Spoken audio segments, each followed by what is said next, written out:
খবর 24 সাথে আপনাকে স্বাগত। নতুন নতুন খবর জানার জন্য আমাদের চ্যানেলে চোখ রাখুন। নমস্কার দর্শক বন্ধুরা, স্বাগত আমাদের এই চ্যানেলে। মহিষা দলের পর ঝাড়গ্রাম ভোটের দিনই আরও এক মৃত্যুর ঘটনা। শনিবার সকালে ষষ্ঠ দফা ভোট শুরুর আগে উদ্ধার হল যুবকের ক্ষতবিক্ষত মৃতদেহ।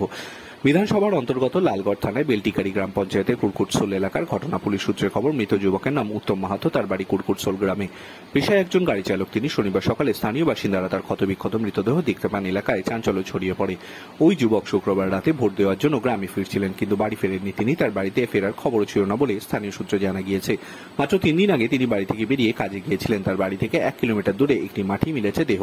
এলাকার বাসিন্দাদের মধ্যে খবর পেয়ে ছুটে যান পরিবারের লোকজন। খবর পেয়ে ঘটনাস্থলে যায় অতিরিক্ত পুলিশ সুপারের নেতৃত্বে লালগড় থানার বিশাল পুলিশ বাহিনী। যে এলাকায় উত্তম মাহাতোকে খুন করা হয়েছে বলে অভিযোগ, সেই এলাকায় পুলিশ ঘিরে রেখেছে। তবে কি কারণে, কে বা কারা উত্তমকে এমন নৃশংসভাবে খুন করেছে তা খতিয়ে দেখতেছে পুলিশ। ঘটনাস্থল থেকে মদের বোতল উদ্ধার করা হয়েছে। দেখা যাচ্ছে মাঠে থাকা একটি সিমেন্টের খুঁটিতে রক্তের দাগ লেগে রয়েছে।